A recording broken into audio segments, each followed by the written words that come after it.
नाज़रीन, पाकिस्तान टेलीविज़न के प्रोग्राम सतरंग में मैं आपको एक बार फिर से खुशामदीद कहता हूँ और हम गुफ्तगू कर रहे हैं पाकिस्तान के मुमताज़ अदीब, अफसाना निगार, नावल निगार जनाब मोहम्मद हामिद शाहिद से।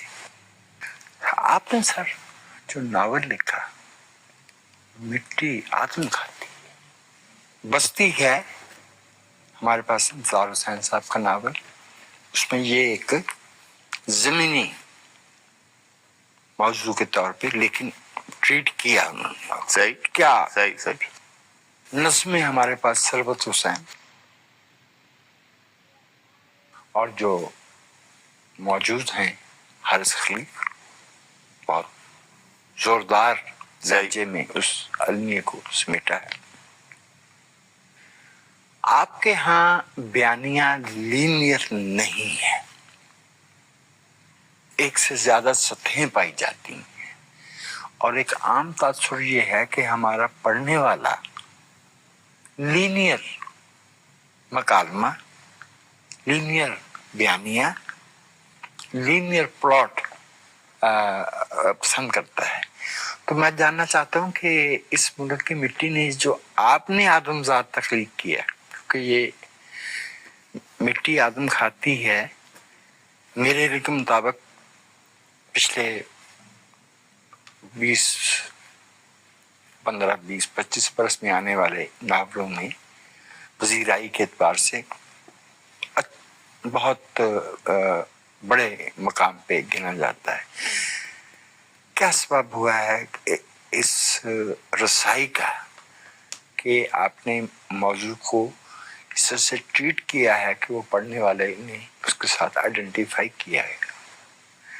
देखें, लिखने का मौजू जो है, मौजू तो आपके लहू में जब तक ये रच बस नहीं जाता ना, तो आप उसे ट्रीट कर नहीं सकते, नहीं कर सकते। मनशा याद हमारे बहुत अच्छे अफसान निगार, नावल निगार थे, ड्रामे भी उन्होंने कई लिखे, आप जानते हैं, जी सीनियर लिखने वाले थे।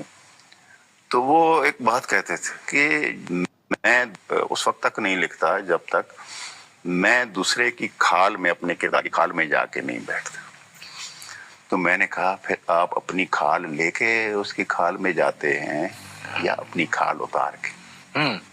तो क्या कहा उन्होंने लगाया, कहते हैं अपनी खाल उतारना तो बड़ा मुश्किल होता है। मैंने कहा बस यहीं से मामला बनता है।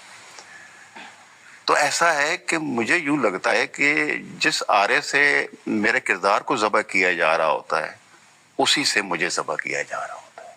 वहां वो नहीं होता, वहां मैं होता हूं। तो मौजू का तो मामला ये है कि वो मैं वहां रहा। अब मैं नहीं समझता कि कोई नावल जो है यूं चल सकता है, नहीं चल सकता।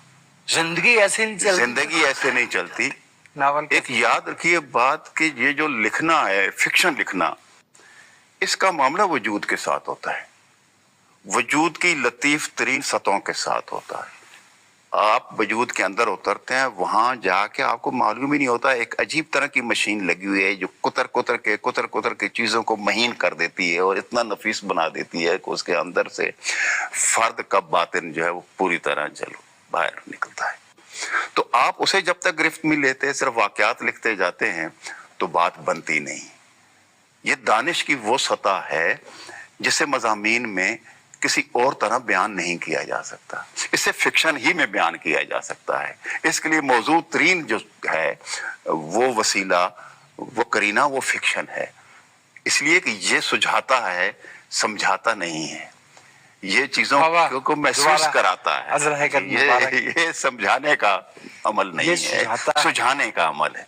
आपके अंदर खुद ब खुद एक रोशनी की किरण पड़ती है और अंदर एक उजाला होना शुरू हो जाता है। आप एक एक सत्र पढ़ते हैं तो जैसे वो रोशनी जो है वो हर सत्र के साथ आपके वजूद का एहसास होना शुरू हो जाता है। पढ़ने वाला खुद तख्लीक कर रहा है। जी, खुद तख्लीक कर, आप उसको उठा के जब तक वहां नहीं ले आते।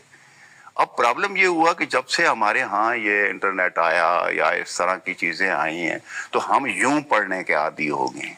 हम कर्सर को यूं घुमाते हैं और वो नीचे आता है। वो अब जो लाइन बाय लाइन पढ़ना है اس کا رواج کم ہوتا جا رہا ہے. نتیجہ یہ ہے کہ آپ زندگی کو بہت سطح سے دیکھ رہے ہوتے, اتھلے ہر وقت. آپ کو بہت جلدی ہوتی ہے کہیں پہنچنے کی کہ اس کو جناب یوں اس کو ویل کو گھمایا اور نیچے چلے گئے تو میں دیکھوں کہ آج کے آخر میں کیا ہے. جبکہ زندگی یوں تو نہیں چلتی ہے. زندگی تو لمحہ لمحہ ہو کے چلتی ہے اور ہر لمحہ اپنا حساب لے کے آپ کو چلتا ہے. Yes. تو اگر آپ ان لمحوں کو اس طرح محسوس نہیں کریں گے, انہیں اپنے وجود میں اتاریں گے نہیں, تو آپ لکھ نہیں پائیں گے. تو میرا مسئلہ تو سب سے بڑا یہی ہے, اور میں نے اس موضوع کو بھی اس سطح پہ جا کے محسوس کیا ہے. اور پھر اس کی ایک صورت نکلتی گئی. میرے سامنے دو راستے تھے. ایک راستہ یہ تھا کہ میں اسے پھیلا کے لکھوں اور اس کی تفصیلات وغیرہ لیتا چلوں, اور دوسرا یہ تھا کہ میں اسے یوں کٹ فلیش کر کے اس کو کاٹ کے اس کے ٹکڑے کروں اور پھر انہیں ایسے جوڑوں کہ اس میں جو فالتو پن ہے وہ نکل جائے اور کمپیکٹ ہو کے وہ آپ تک پہنچے. بالکل ایسے ہی جیسے آپ دیکھتے ہیں نا خنجر ہوتا ہے, اس کی نوک جو ہے وہ آگے جا کے باریک ہو جاتی ہے اور وہ یوں چیرتی پھاڑتی آگے نکلتی ہے. تو اس بیانیے کو اس سطح پہ لے جانے کے لیے ظاہر ہے ایک تکنیک کو برتا گیا, اور اس میں ایک سے زیادہ راوی جو ہیں وہ آئے.